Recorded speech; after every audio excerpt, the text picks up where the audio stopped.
Sandy devastates East Coasters.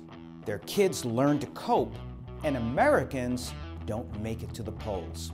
Find out this week on What Were They Thinking?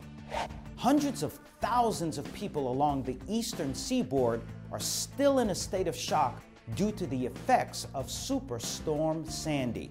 Those who experience significant property damage are most at risk for post-traumatic stress disorder and may experience anxiety, depression, flashbacks, and feelings of hopelessness.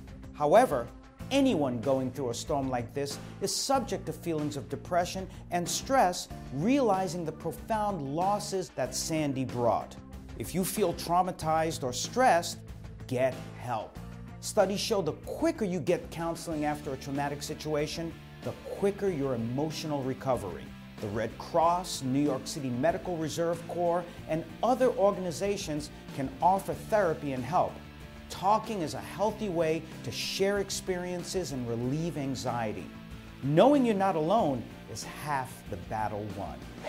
It's important to help our children understand what Sandy was and the damage she did, but it's just as important to provide a willing ear, comfort, security, and normalization.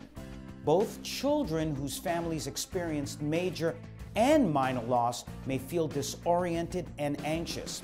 Find out how your child is feeling, what they know, and what they want to discuss, instead of just talking.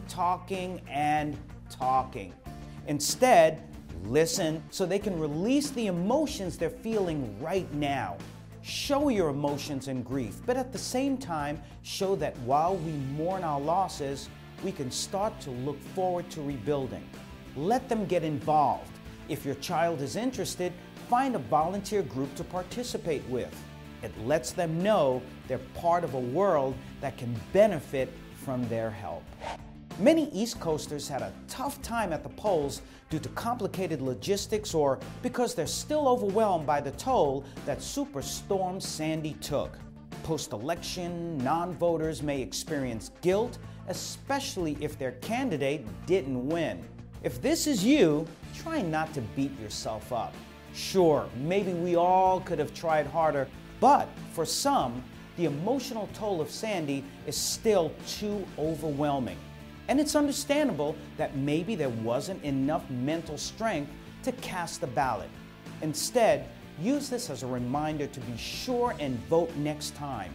After all, what we learn from our mistakes only makes us better.